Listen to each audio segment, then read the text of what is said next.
মানুহজনকো বহুত মনত পৰি আছে, সেইটো কাৰণে ভাবিলোঁ মানুহজনৰ চোলাটোকে পিন্ধি দিওঁ। চোলাটো পিন্ধিলে লগতে থকা যেন লাগে, সেইটো কাৰণে চোলাটোকে পিন্ধিলোঁ। সুপ্ৰভাত বন্ধু বান্ধৱীসকল, সকলোকে স্বাগতম জনাইছোঁ আমাৰ চেনেলৰ অন্য এটি ভিডিঅ'লৈ। কি খবৰ আপোনালোকৰ? আশা কৰোঁ ভালেই আছে। আজি দেখিছেনে এয়া মই এয়া কেনেকৈ আছোঁ, একো ষ্টাইল কৰাই নাই, এনেকৈ ওলাইছোঁ। মানে ওলোৱাও কাৰণ এটা আছে।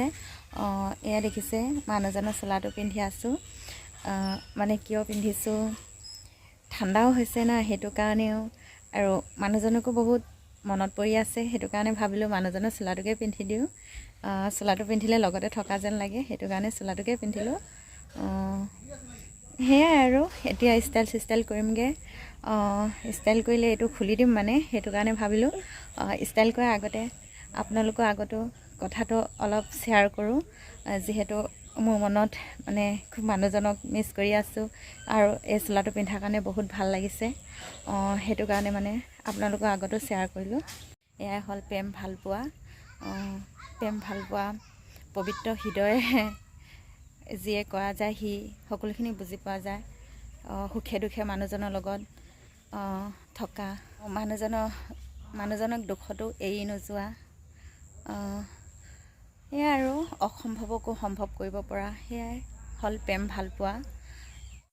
তেওঁ মোক অজস্ৰ বস্তু দিব নোৱাৰিব পাৰে, ভাল বস্তু দিব নোৱাৰিব পাৰে, ভাল ঘৰত থ'ব নোৱাৰিব পাৰে, কিন্তু যোনখিনি দিছে সেইখিনিতে মই বহুত সুখী। য'ত থৈছে মই তাতেই সুখী, কাৰণ তেওঁ এজন হৈছে বহুত ভাল পুৰুষ, ভাল স্বামী।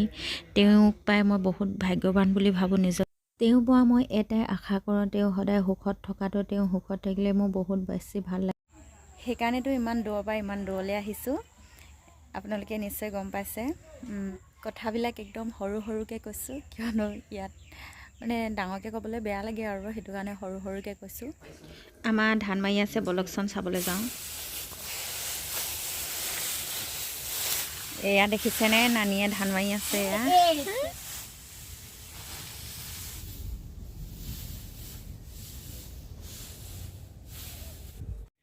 গাইজ, আমি এয়া ঠাণ্ডা বতৰত জুই ফুৱাই আছোঁ। এয়া একদম পুৱা জুই ফুৱাই আছে, মোৰ জুই কোৱা দেখি আহি গ'লোঁ। জুইকুৰা চাগে আপোনালোকৰ দেখি একদম ঠাণ্ডাতে ফুৱাওঁ লাগিছে। আমাৰ ইয়াতে বহুত ঠাণ্ডা হৈছে, একদম এয়া হেক লৈ লৈছোঁ, ইমান ভাল লাগিছে। এয়া বেটাক পিঠি লৈ আছোঁ। এয়া মাক পুতেক দুটাই লাল টুপি লগাই আছোঁ। এইটো পিঠিত আছে, একদম ধুনীয়াকৈ লৈ আছে, আৰু আমি এয়া জুই ফুৱাই আছোঁ।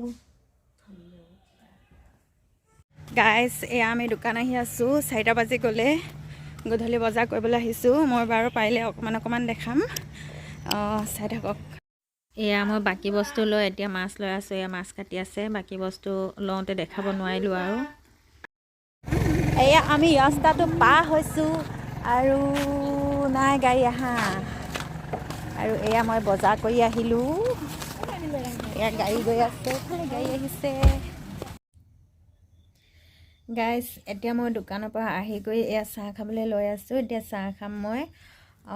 ভাবিছিলোঁ দোকানৰ পৰা আহোঁতে ৰাস্তাতে ভিডিঅ'টো শেষ কৰিম, কিন্তু শেষ কৰিব নোৱাৰিলোঁ, আন্ধাৰ হৈ গ'ল। দোকানত অকণমান টাইম ৰখিবলগীয়া হ'ল, মানুহ ভিৰ আছিলে, গতিকে ৰাস্তাত এন্ধাৰ হোৱাৰ কাৰণে মই ভিডিঅ'টো সামৰিব নোৱাৰিলোঁ। এতিয়া ঘৰতে সামৰিছোঁ। ভিডিঅ'টো শেষলৈকে চোৱাৰ বাবে বহুত ধন্যবাদ জ্ঞাপন কৰিছোঁ। আকৌ পুনৰ নতুন এটি ভিডিঅ'ত লগ পোৱা আশাৰে বাই বাই। জয় অসম, জয় Hind, love you all, bye by.